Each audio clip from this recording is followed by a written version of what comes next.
दोस्तों इंग्लिश की कुछ ऐसे अल्फाज भी हैं जिन्हें इस्तेमाल करते वक्त हम बाज़ औक़ात कंफ्यूज हो जाते हैं, समझ नहीं पाते और बोलते वक्त मिस्टेक्स कर बैठते हैं। दोस्तों इस वीडियो में आप सीखने जा रहे हैं इंग्लिश के 10 अल्फाज जो सबसे ज़्यादा कंफ्यूजिंग हैं। उम्मीद करता हूँ वीडियो देखने के बाद आप कभी भी इन अल्फाज को यूज़ करते वक्त मिस्टेक्स नहीं करेंगे। ये वीडियो हमारे साथ एंड तक देखिएगा ताकि आप इन अल्फाज को अच्छी तरह समझ पाएँ।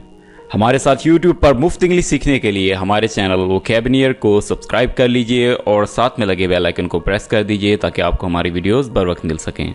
तो चलिए दोस्तों हमारे लेसन का आगाज़ करते हैं। दोस्तों हमारे पास सबसे पहला वर्ड है फर्दर। फर्दर फर्दर का मतलब है मज़ीद, इन एडिशन। तो दोस्तों फर्दर को हम एग्जाम्पल में यूज़ करके देखते हैं ताकि आपको मज़ीद क्लियर हो जाए। For further details contact us, यानी मज़ीद मालूमात के लिए हमसे रब्ता करें। दोस्तों आपने अक्सर एडवर्टाइजिंग बैनर्स पर लिखा हुआ देखा होगा कि for further details contact us, यानी एक लिमिट तक, एक हद तक मालूमात दे दी जाती है और ये कहा जाता है कि अगर आपको मज़ीद मालूमात चाहिए तो आप हमसे रब्ता कीजिए। तो ये वो वाला फर्दर है। ओके दोस्तों नेक्स्ट वर्ड आ जाता हमारे पास फर्दर। फर्दर फार्दर का मतलब है ज़्यादा दूर और इसे हम फासले के लिए यूज़ करते हैं। एग्जाम्पल देख लेते हैं। Her house is further than my house, उसका घर मेरे घर से ज़्यादा दूर है। यानी फर्दर का यूज़ किया जाता है जब हमने फासले का जिक्र करना हो, यानी जब ज़्यादा फासला हो, ज़्यादा दूर हो तो तब हम कहते हैं फर्दर। ओके नेक्स्ट वर्ड आ जाता है हमारे पास स्पेशली। स्पेशली स्पेशली को हम यूज़ करते हैं किसी मकसद के लिए, किसी पर्पस के लिए। एग्जाम्पल देख लेते हैं स्पेशली की। I bought a new dress specially for your wedding, मैंने नया लिबास खसूसन तुम्हारी शादी के लिए ख़रीदा। दोस्तों यहाँ पे नया लिबास ख़रीदने की जो रीज़न है, जो पर्पस है, वो है वेडिंग। तो आपने याद रखना है कि स्पेशली को हम यूज़ करते हैं किसी ख़ास मकसद के लिए। जब हम कोई काम कर रहे होते हैं, कोई हमारे पास रीज़न होती है, कोई पर्पस होता है, तो हम स्पेशली का यूज़ करते हैं। ओके दोस्तों नेक्स्ट मूव करते हैं वर्ड नंबर 4 की तरफ। Especially, this word is especially. Especially का मतलब है ख़ास तौर पर, यानी पर्टिकुलरली। इसका हम एग्जाम्पल में यूज़ करके देखते हैं ताकि आपको मज़ीद क्लियर हो जाए। I often swim in the lake specially in summer, मैं अक्सर झील में तैरता हूँ ख़ास तौर पर गर्मियों में। यहाँ पे ऑफन का मतलब है अक्सर, और जो काम हम बार बार करते हों, लगातार करते हों, तो उसके लिए हम वर्ड यूज़ करते हैं ऑफन, यानी अक्सर। और स्विम का मतलब है तैरना, लेक यानी झील। यहाँ पे एक ज़ोर दिया गया है, एक बात पे ज़ोर दिया गया है जो कि है समर में। ठीक है, एक नॉर्मल रूटीन में तैरना जारी है, लेकिन यहाँ पे जोर दिया गया है, स्पेशली का वर्ड यूज़ किया गया है समर के लिए। दोस्तों स्पेशली वर्ड को हम यूज़ करते हैं किसी एक ख़ास बात पर जोर देने के लिए। जैसे यहाँ पे जोर दिया गया है कि स्विमिंग की जाती है ज़्यादातर समर में। तो जब भी आप किसी एक बात पर जोर दे रहे हो तो आपने यूज़ करना है स्पेशली को, ना कि स्पेशली को। दोस्तों दूसरे वर्ड्स की निस्बत स्पेशली और स्पेशली ज़्यादा कंफ्यूजिंग है, तो हम मज़ीद इसको डिस्कस कर लेते हैं एक एग्जाम्पल लेके। तो पहले एग्जाम्पल देख लेते हैं स्पेशली की। This sandwich was made specially for me, ये सैंडविच खुसूसन मेरे लिए बनाया गया। तो दोस्तों आप देख सकते हैं यहाँ पे कि एक पर्पस के लिए, एक मकसद के लिए हम स्पेशली को यूज़ कर रहे हैं। आपने यही बात जहन में रखनी है, इसी बात को जहन में रखना है कि हम स्पेशली का यूज़ करते हैं किसी एक ख़ास पर्पस के लिए। जैसे यहाँ पे सैंडविच बनाया गया है और उसका पर्पस, उसका जो मकसद है वो ये है कि वो मेरे लिए बनाया गया है। तो आपने ये बात याद रखनी है कि स्पेशली को हम किसी ख़ास मकसद के लिए यूज़ करते हैं। ओके अब देख लेते हैं एग्जाम्पल स्पेशली की। I like food but I specially like sandwiches, मैं खाना पसंद करता हूँ, ख़ास तौर पर मुझे सैंडविच पसंद है। तो यहाँ पे आप देख सकते हैं कि फूड पसंद की जा रही है, फूड पसंद है, लेकिन स्पेशली सैंडविचेस, यानी ख़ास तौर पर का वर्ड जब हम यूज़ करते हैं, यानी एक चीज़ पर जब हम जोर देते हैं तो हम स्पेशली का यूज़ करेंगे। दोस्तों उम्मीद है आपको स्पेशली और स्पेशली का कंसेप्ट क्लियर हो गया होगा। मज़ीद नेक्स्ट मूव करते हैं वर्ड नंबर 5 की तरफ। एल्डर। एल्डर एल्डर का मतलब है उम्र के लिहाज से बड़ा, यानी एज के लिहाज से जो बड़ा है उसके लिए हम यूज़ करते हैं एल्डर। जैसे माई एल्डर ब्रदर।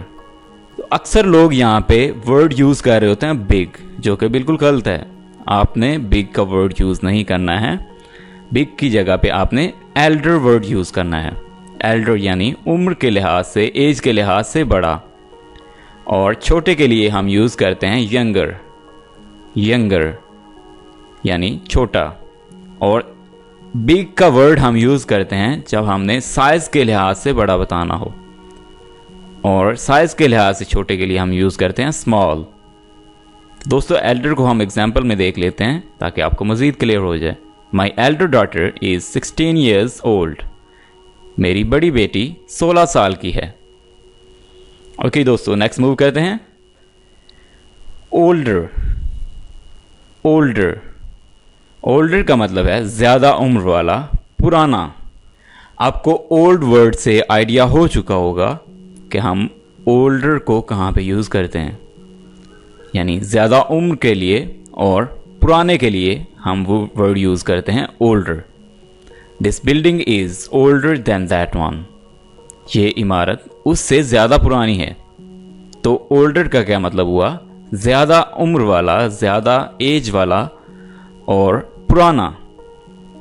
ओके दोस्तों नेक्स्ट देख लेते हैं word number 7। All together. All together मुकम्मल तौर पर। ऑल टुगेदर का मतलब है मुकम्मल तौर पर। एग्जाम्पल देखते हैं। I am not all together happy about the decision. मैं फैसला के बारे में मुकम्मल तौर पर खुश नहीं हूं। तो आपने ऑल टुगेदर जो इकट्ठा होता है उसको यूज़ करना है जब आप कहना चाह रहे हो मुकम्मल तौर पर, कंप्लीटली। ओके नेक्स्ट मूव करते हैं वर्ड नंबर 8 की तरफ। All together. यहाँ पे आपने डिफरेंस महसूस करना है रीडिंग में कि ऑल टुगेदर और ये ऑल टुगेदर जो है इसमें रीडिंग में, पढ़ने में क्या फ़र्क आ रहा है। वो हमने पढ़ा था ऑल टुगेदर, यहाँ पे हम पढ़ रहे हैं ऑल टुगेदर। ठीक है, ऑल को हम अलग पढ़ेंगे और टुगेदर को हम अलग पढ़ेंगे। ऑल टुगेदर का मतलब है सभी साथ साथ, यानी सब एक साथ। ऑल सब और टुगेदर एक साथ। तो दोस्तों इन दो वर्ड्स का मीनिंग आपने अलग अलग लेना है। ऑल यानी तमाम, सभी, और टुगेदर एक साथ, यानी साथ साथ। एग्जाम्पल में देखते हैं। दे अराइव्ड ऑल टुगेदर। वो सब एक साथ पहुंचे।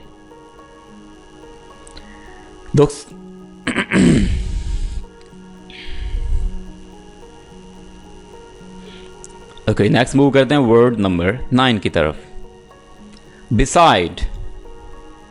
बिसाइड बिसाइड का मतलब है बगल में, पास ही, साथ ही। He sat beside me in the front seat. He sat का मतलब है बैठा। sit की दूसरी फॉर्म होती है sat। beside यानी साथ, बगल में, मेरे साथ। in the front seat यानी फ्रंट सीट पर। वो फ्रंट सीट पर मेरी बगल में बैठा। ओके दोस्तों हमारे पास लास्ट वर्ड है besides।